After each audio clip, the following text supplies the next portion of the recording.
कोर्टामध्ये गोपाळ रणजीबद्दल असं काही बोलतो की सुधाकर त्याच्यावर गोळी झाडतो. नमस्कार मित्रांनो, ह्या मालिकेच्या आजच्या भागामध्ये नक्की काय घडलं चला तर बघूया. तर सगळे कोर्टात गेलेले असतात. लाली मात्र लकीला पाठवते आणि इकडे ग्रामपंचायतमध्ये जाते. तेव्हा सरपंच आणि दोघं पत्ते खेळत असतात. लाली त्यांचा डोळा चुकवते आणि ऑफिसमध्ये जाते.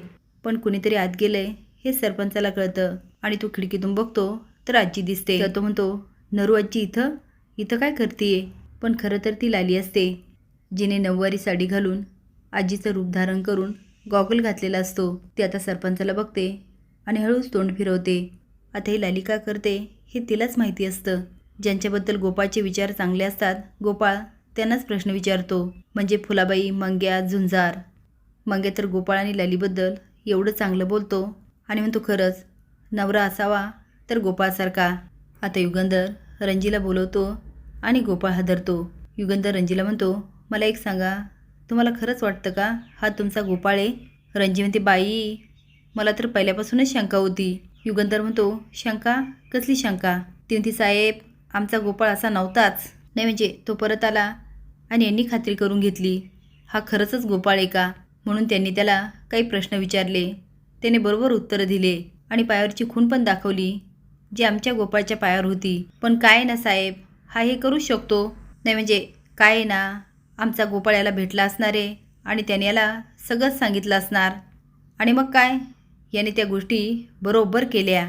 अहो हा गावात आल्यापासनं काही काही घडतंय, मुडदे पाडतायत. बाई माझं खोटं वाटत असेल ना तर आमच्या आत्याला विचारा. युगंधर म्हणतो, आणि लालीबद्दल? रणजी म्हणते, एक नंबरची आगाऊ पोरगी होती.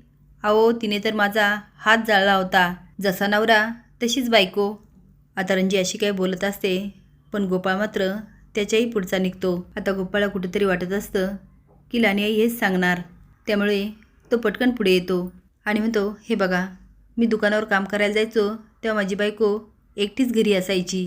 तेव्हा माझी सावत्राई तिला मानसिक त्रास द्यायची, मानसिक छळ करायची, मारायची, त्रास द्यायची. तुम्हाला जर खोटं वाटत असेल ना तर तुम्ही जामकर साहेबांना विचारा किंवा दादाला. आणि दुसरं म्हणजे जेव्हापासून मी घरी आलो तेव्हा माझा सुधाकर दादा, त्याला असं वाटायला लागलं आता संपत्तीत माझा अर्धा वाटा. आता हा परत आल्यामुळे इस्टेट वाटून जाणार. म्हणून मला राहून राहून वाटतं या दोघांनीच काहीतरी मिलीभगत केली. माझ्या बायकोचा खून केला आणि याच्यामध्ये मला अडकवलं. कारण मी अडकल्यानंतर बाहेर काही निघत नाही आणि मी सगळी इस्टेट सुधाकर दादाला. हे सगळं ऐकून आता सुधाकरच्या डोळ्यात पाणी येतं आणि रणजीची तर बिल्ली मांजर होते. आता कोर्ट संपतं आणि गोपाळला घेऊन जात असतात. सुधाकर पळत जातो आणि गोपाळला पकडतो आणि बंदूक काढतो. जामकर म्हणत असतात, सुधाकर सुधाकर. तो साहेब आज याने आमची बदनामी केली. आता मी नाही ऐकणार साहेब, आज काही पण होऊ द्या. आता फुलाबाई आणि सगळेच पळत येतात. फुलाबाई म्हणते, सुधाकर अरे ऐक ना, असं नको करूस. सुधाकर म्हणतो, नाही मोठी आई, आज मी याला सोडणार नाही. रणजी म्हणते, सुद्या अरे असं काय करतो, ती बंदूक ठेव बरं. आप्पा म्हणतात, ए सुद्या येडाबिडा झाला की काय, अरे खरंच गोळी घालशीन. मंग्या, जित्या, झुंजार सगळेच ओरडत असतात. पण गोपाळ मात्र सगळ्यांची मजा बघतो आणि मनात म्हणतो, मला हेच हवं होतं. आता या सुधाकरचं वागणंच मला कोर्टातून सोडवेल. जामकर म्हणतात, सुधाकर. तो नाही साहेब, आज मी कुणाचंही ऐकणार नाही आणि गोळी झाडतो. आता मात्र फक्त गोळीचा आवाज असतो आणि सगळीकडे शांतता पसरते. सगळेजण कानाला हात लावतात. आता ती गोळी कोणाला लागली असेल हे पुढील भागात बघूया. असे नवीन अपडेट जाण्यासाठी लाईक आणि सबस्क्राईब करा. धन्यवाद.